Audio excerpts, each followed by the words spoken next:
Money is actually a vibrant spiritual energy. Complete audiobook. Chapter 1. The Hidden Pulse of Wealth. Money is often seen as a cold, lifeless tool, an object of exchange, a mere paper with numbers. But what if we told you that money, in its purest form, is not just a physical object? What if it's a vibrant spiritual energy that flows through the universe, connecting every living being? Imagine for a moment that the moment you were born, money was not a currency, but an energy. It moved through your veins like blood, pulsating in rhythm with your desires, your ambitions, and even your fears. Throughout history, the idea of money has been tied to scarcity, greed, and control. But behind this facade lies a truth, a hidden secret. Money is an energy, a force that reacts to our thoughts and actions.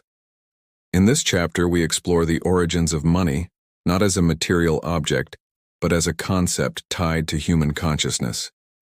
Long before coins or banknotes existed, ancient civilizations understood that value was not simply about physical goods, but an exchange of energy.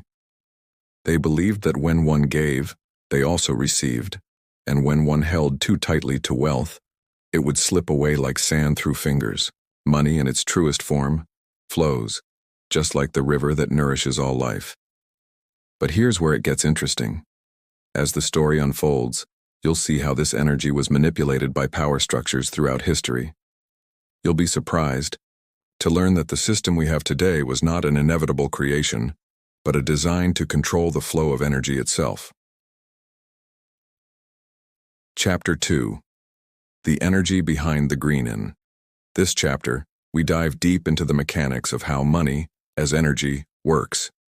Picture money as a current running through the collective human consciousness. It's not just about what you earn, but about how you relate to it, how you receive and give it. The flow of money is a reflection of your relationship with abundance, with trust, and with the world around you. Here's the twist. Money doesn't just flow because you work for it. It flows when you allow it to. When you hold on to it too tightly, you block its path. When you are fearful of it running out, you create scarcity in your life. When you give generously, you open channels, creating a cycle of abundance. It's all about the energy exchange, the vibrations you put out into the world. But what happens when society starts to believe that money is only for the privileged or the lucky? When we separate ourselves from this energy, thinking it's something that only certain people have access to, this chapter will challenge your beliefs about wealth, revealing how your mindset is the key to unlocking the flow of money in your life. Chapter 3. The Spiritual Law of Money. In this chapter, we reveal a shocking truth. Money is governed by spiritual laws, not just the laws of economics. It responds to the vibrations you emit, the frequency you hold in your life. And just like any spiritual law, it operates beyond the physical realm. It's governed by invisible forces like gratitude, trust, and belief. But the twist is that money will never come to you through sheer desire. It isn't about wanting more money.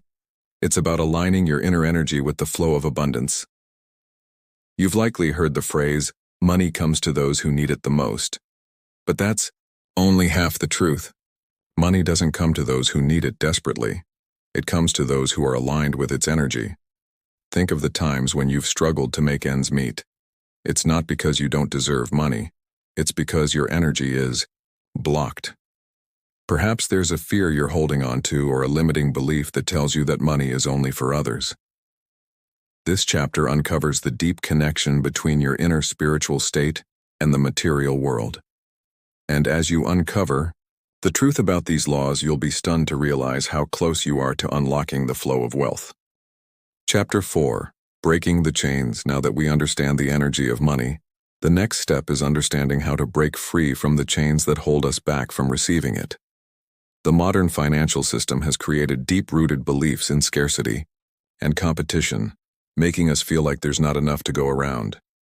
These limiting beliefs are chains that block the flow of money. Here's where the real surprise comes. You may not have to work harder or hustle more. Instead, the solution is to step into a mindset of abundance. The idea that there's not enough is a lie designed to keep you in a constant state of lack. When you let go of this scarcity mindset, you create space for more wealth, more opportunities, and more flow. You'll be shocked to learn that some of the wealthiest individuals didn't get there by sheer effort alone. They understood the principles of energy and frequency. They didn't chase money. They attracted it by creating the right conditions within themselves. In this chapter, we will show you how to break free from these chains and create the life of abundance you truly deserve. Chapter Eco 5. The infinite flow. In the final chapter, we reveal the ultimate truth. Money is infinite. It's not a limited resource, but an endless flow of energy that responds to our thoughts, actions, and beliefs. This realization can be both liberating and transformative. When you fully embrace the spiritual nature of money, you stop viewing it as something you need to survive. Instead, you begin to see it as a powerful tool that you can harness to create positive change in your life and the world around you. Money becomes a conduit for your dreams, your goals, and your purpose. It's no longer a source of stress or anxiety, but a manifestation of your inner abundance. But here's the ultimate twist. The moment you stop chasing money, the moment you stop trying to control it, it begins to flow freely into your life. As you release your grip on it and trust the universe's infinite abundance, you become a magnet for wealth. The energy you've cultivated through